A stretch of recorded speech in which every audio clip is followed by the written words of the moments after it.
श्री राम जय राम, जय जय राम। श्री राम जय राम, जय जय राम। श्री राम जय राम, जय जय राम।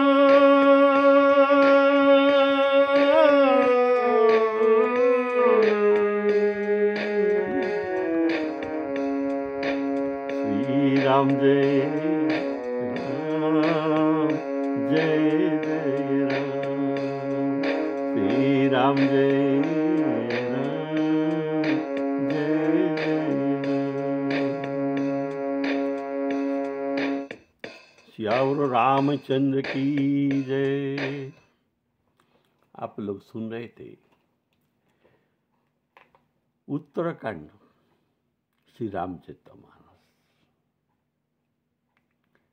हमारे महानुभाव श्रोताओं को राम राम कहकर इस उत्तराखंड रामायण को स्वागत करता हूँ। बोले सियावर रामचंद्र की जय। तो रामचरितमानस का उपक्रम आपने सुन लिया, गोस्वामी जी ने वर्णना किया। इसके बाद पूरा विषय वस्तु आपने सुन लिया। अभी श्री रामचरितमानस का उपसंहार गोस्वामी जी करते हैं और कहते हैं कि यह सारांश वस्तु है कि उनको भजना करो, उनको भजन करो। किसको? ना श्री राम जी को भजन करो। भजन करने का समय तो जो भजन करते हैं उनको कैसा भजन करना चाहिए? न मन में कुटिलता नहीं रखना चाहिए। ऐसा भजन करना चाहिए। ये बात गोस्वामी जी अपने मन को कहते हैं। रे मन, ऐसा भजन करो। राम जी के भजन पर किसने गति नहीं पाई है, तुझे भी मिलेगा। इसीलिए मन का कुटिलता त्याग कर सरल भाव से श्री राम जी का भजन करो। ताहि भजहि मन तजी कुटिलाई, ताहि भजहि मन तजी कुटिलाई। राम भजे गति केहि नहीं पाई,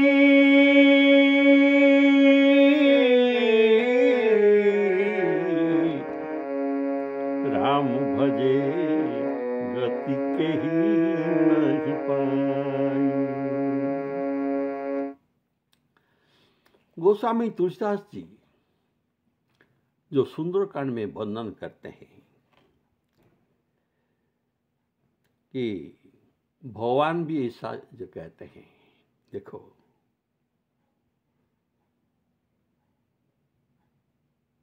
तुम मुझे सरल भाव से, मन में कपटता न रखकर, कुटिलता न रखकर मुझे भजन करो। और किसी लोभ का आसक्ति न हो। जितना तुमको तुम्हारी सत्कर्म के द्वारा मिला है, सुख अर्जित संपत्ति, इससे ही संतुष्ट रहो। तजी मद मोह कपट छल नाना, तजी मद मोह कपट छल नाना। तुम्हारा ड्यूटी है तुम मुझे भजन करना। इसके बाद क्या होगा ये मेरे लिए, मुझ पर छोड़ दो। मैं तो सोचता हूं उनको जरूर साधु कर दूंगा। तजी मद मोह कपट छल नाना, करौ सद्य तेहि साधु समाना करौ सद्य तेहि साधु समाना। भगवान श्री कृष्णचंद्र जी गीता में भी यही समर्थन करते हैं। क्या? क्षिप्रम भवति धर्मात्मा स्वस्वच्छन्ति निगच्छति। क्षिप्रम भवति धर्मात्मा, उनको मैं धर्मात्मा साधु कर दूंगा। किसको? न अपि चेषु दुराचारो भजन्ति मां अनन्य भाव। अनन्य भाव से मुझे भजन करो। तुमको साधु बनाना है यार, क्या बनना है ये मेरे ऊपर छोड़ दो। बोलिए श्यावर रामचंद्र की। इसलिए मन में सरलता लाना चाहिए, भगवान को भजन, अर्थात ये कहने भाव भगवान को भजन करके कुछ इनका प्रिय पात्र होने के लिए तो भजन करना चाहिए। तो कैसे भजन करना चाहिए? सरल स्वभाव रखना चाहिए। सरल स्वभाव में क्या होता है ना, इसमें कुटिलता नहीं होती है, बिल्कुल नहीं होती है। इसको सरल स्वभाव कहता है।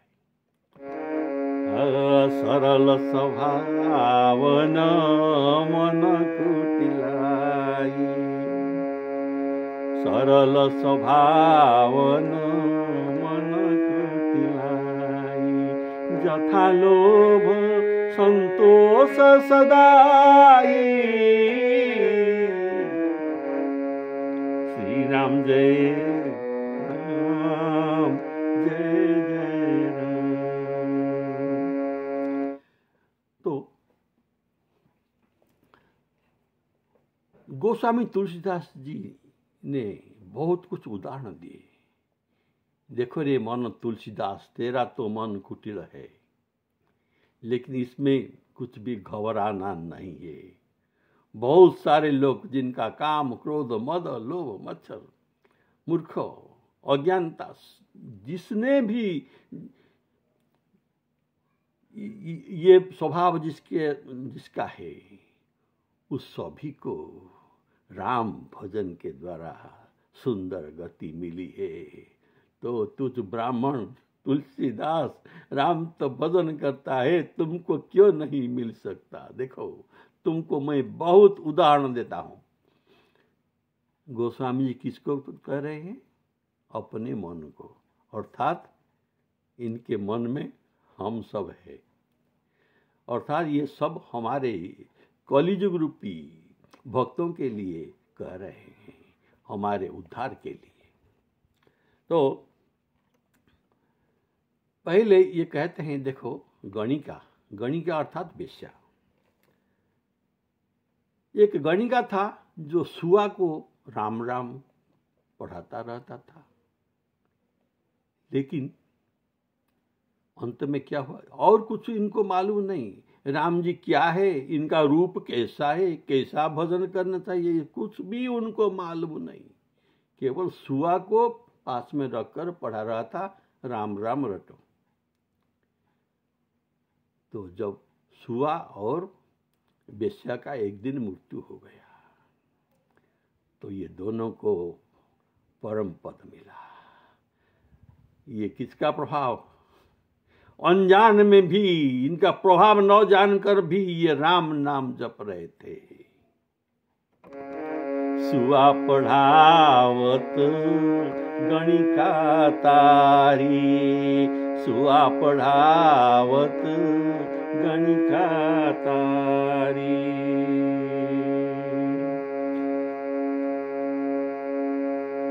श्री राम जय राम जय जय राम।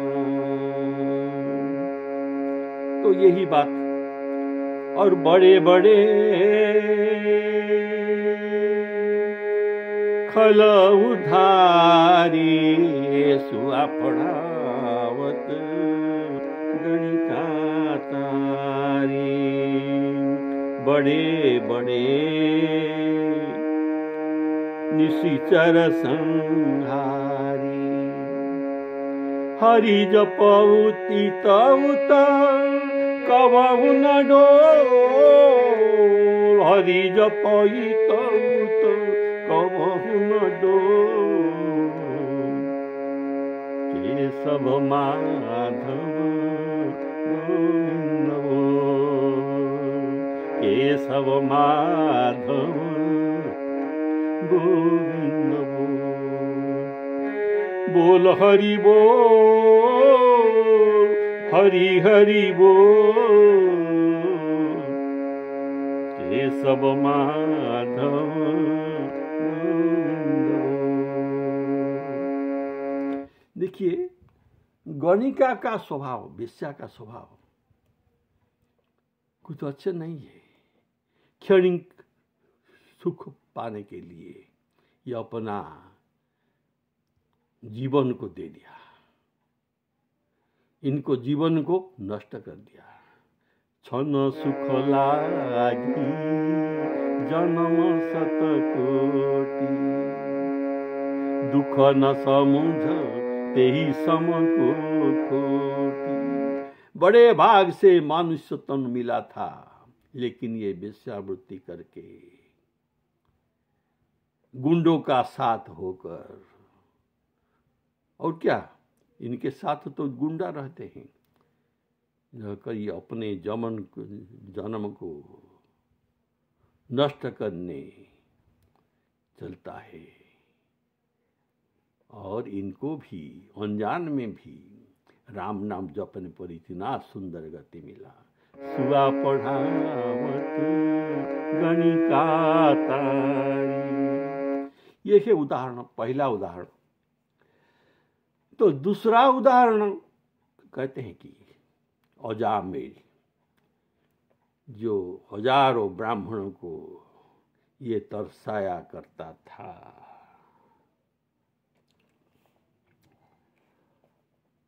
और उनको मृत्यु संकट के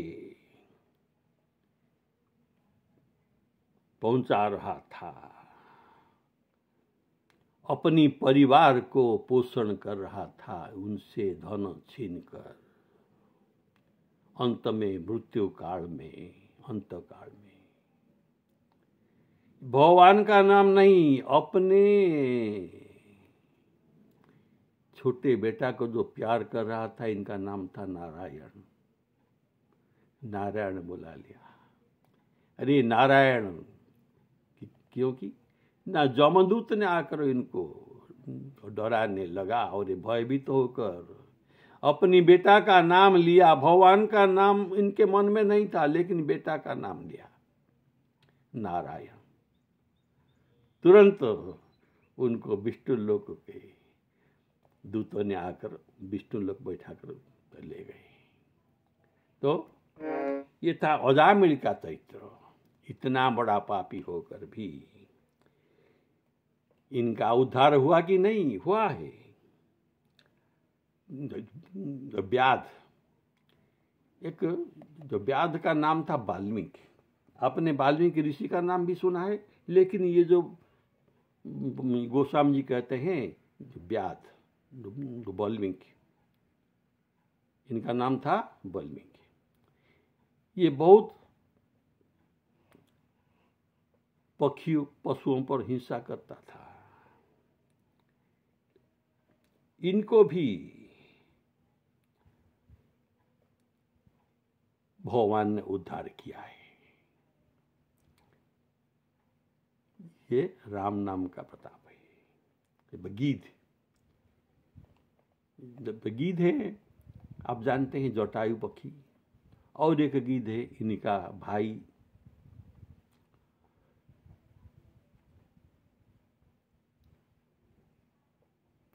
ये दोनों,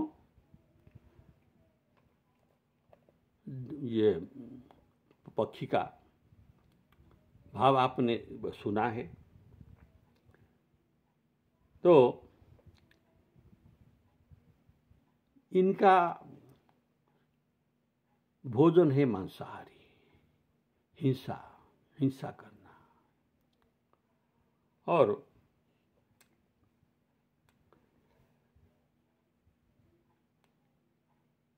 इनके पास अहंकार था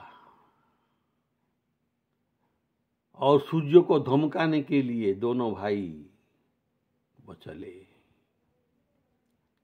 और रास्ते में इनका पंख जल गया।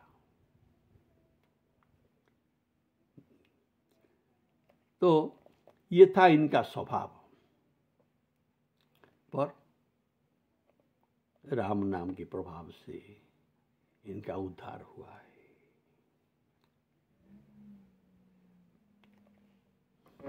और इनको जो गति मिला वही गति योगियों को भी दुर्लभ था। यही इस प्रकार गति उनको मिला।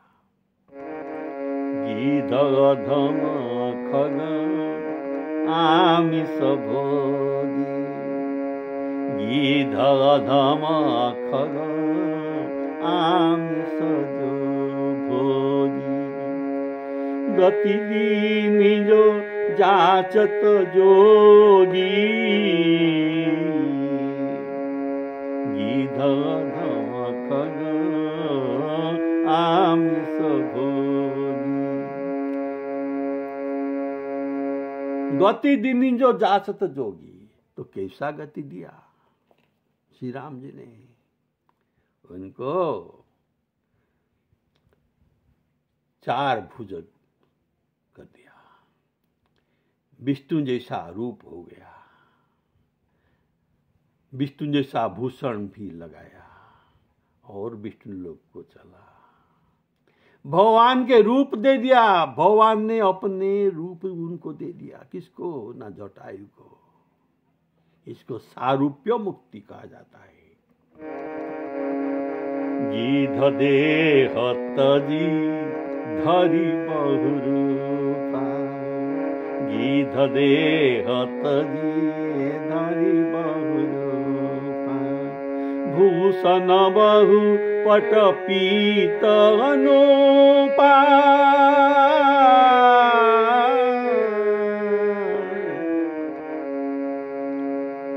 गीध देह तजी धरि हरि रूपा।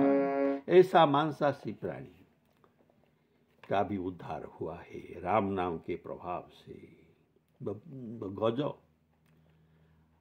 आप सुनते हैं, आप जानते हैं गज, गजेंद्र, गजेंद्र ये बड़ा मत वाले था, अपने परिवार के साथ जल क्रीड़ा कर रहा था। उसी समय उनके पांव को मगर ने पकड़ लिया।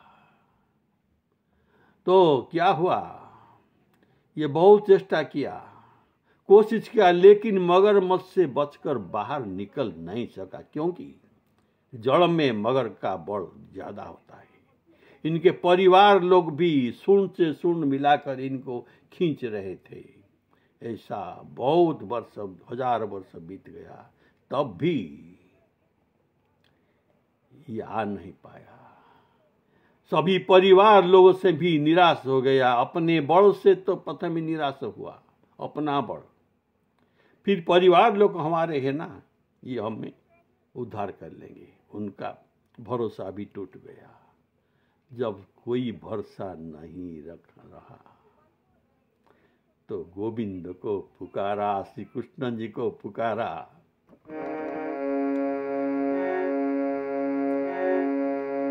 कैसे? हे गोविंद, हे गोविंद राखो सर, अब तो जीवन हारे,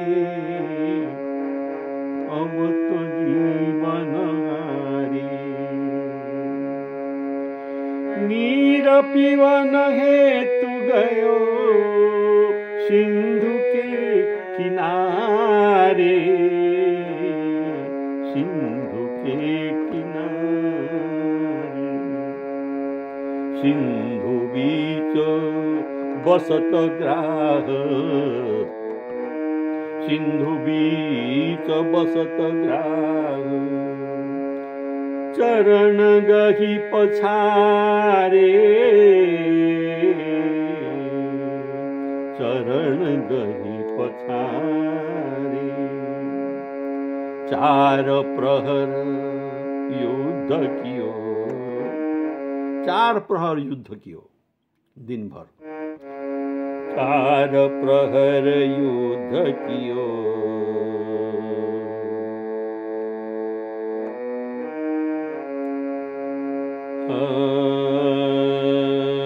ले गयो मझधारे, सिंधु के बीच को ले गया, ले गयो मझधारे। तब मेरा नाक कान डूबने लगा, गज का नाक कान डूबने लगा, नाक कान डूबन लगे, नाक कान डूबन लगे। कृष्ण को पुकारे, कृष्ण को पुकारे, हे गोविंद, हे गोविंद राखो शरण, अब तो जीवन हारे, अब तो जीवन हारे। तब क्या हुआ? द्वारका से शब्द सुनी, आर्त स्वर में जब भगवान को पुकारा जाता है, ये स्वर बहुत दूर जाता है। तो द्वारका से प्रभु, द्वारका में प्रभु थे, इनके कानों में गज का आर्त चित्कार सुना गया। द्वारका से शब्द सुनी, तो अभी तो जाना पड़ेगा, नहीं तो ये गज का मृत्यु हो जाएगा। ये मुझे पुकार रहा है, मेरा गरुड़ कहाँ है? तो गरुड़ वहां तभी नहीं थे, तो दौड़ गए बिना गरुड़ के, बिना वैजंती माला पहन के तत्क्षणात दौड़ गए। कुछ भी इनका इतना ये जल्दी में जा रहे हैं भक्तों को उद्धार करने के लिए। तब चक्र पेश कर ग्रह का नाश किया और गज का उद्धार किया। द्वारका से शब्द सुनी, गरुड़ तजी सिधारे, चक्र पेशी, चक्र पेशी ग्राह नासी,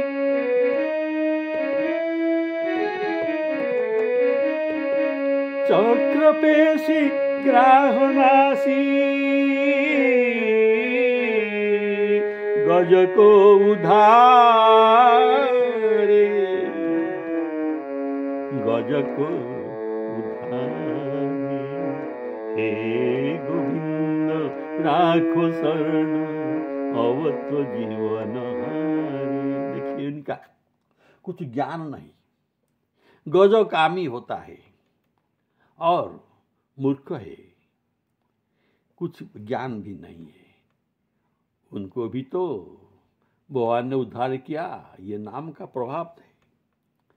तो रे मन, तुझे क्यों संदेह है? तुमको भी उद्धार मिलेगा, उद्धार हो जाएगा तुम्हारे। लेकिन कपड़ छल त्याग कर सरल भाव से श्री राम जी को भजन करना पड़ेगा। बोलिए श्यावर रामचंद्र की। तो और एक उदाहरण देते हैं गोस्वामी जी।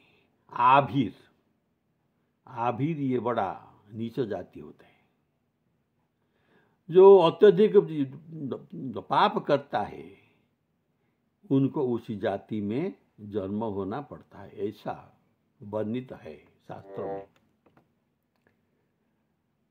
तो उनका भी उद्धार हुआ। ये आभीर ये कौन है आप जानते हैं? जब ये समुद्र के पास रहते थे और समुद्र में जो जहाज या नौका जाता है उनको लूट करके ये सुलाते हैं। इनको जड़दस्यु कहते हैं, जड़दस्यु।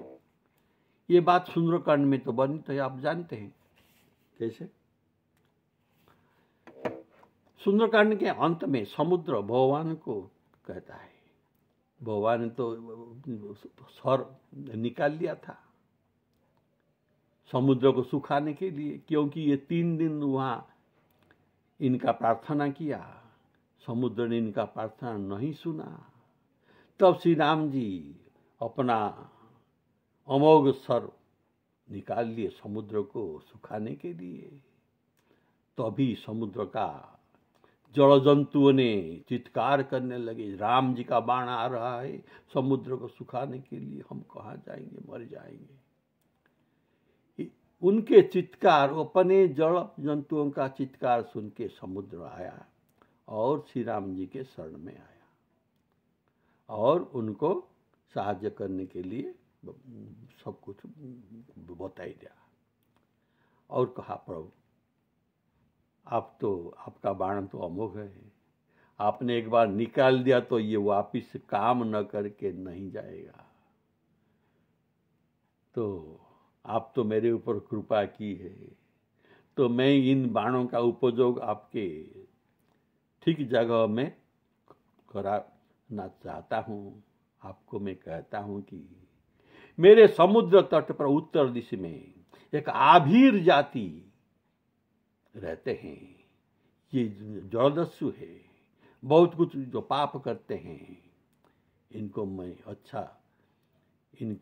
इनके द्वारा मैं पीड़ित हूँ, इनके ऊपर आप ये बाण छोड़ दीजिए। तो श्री राम जी ने ऐसा ही किया, ये जो बस्ती में बसते थे उनके ऊपर छोड़ दिया तो ये जगह मरुभूमि हो गया।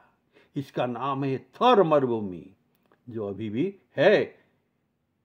ये राम जी का निशान ही है, राम जी का निशान ही है, ये केवल राम जी के द्वारा किया गया है। तो समुद्र ने क्या कहा था, यही सर मम उत्तर तटवासी, यही सर मम उत्तर तटवासी, हतहुनाथ नरघरासी,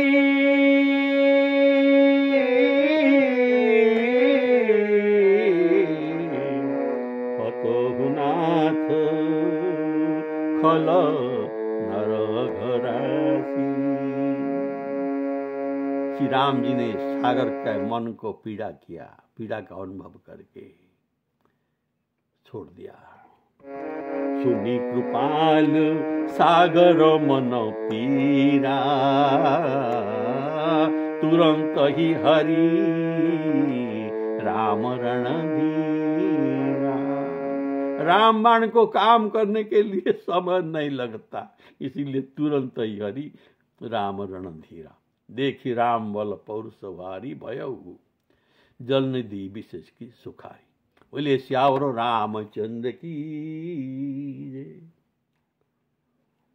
और एक उदाहरण देते हैं, जौवन, एक जौवन था, इसके जो मृत्यु के समय एक सुअर आ गया, एक सुअर आ गया।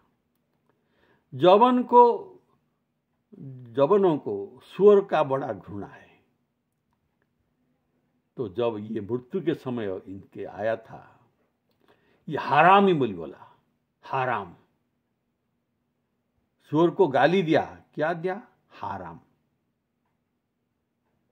लेकिन इसमें तो राम का नाम है ना, इनका उद्धार हो गया। एक बार कहा था हराम, इनका उद्धार हो गया। जपी नाम एक ही बार, एक बार कहा था, तब भी इसका उद्धार हुआ था।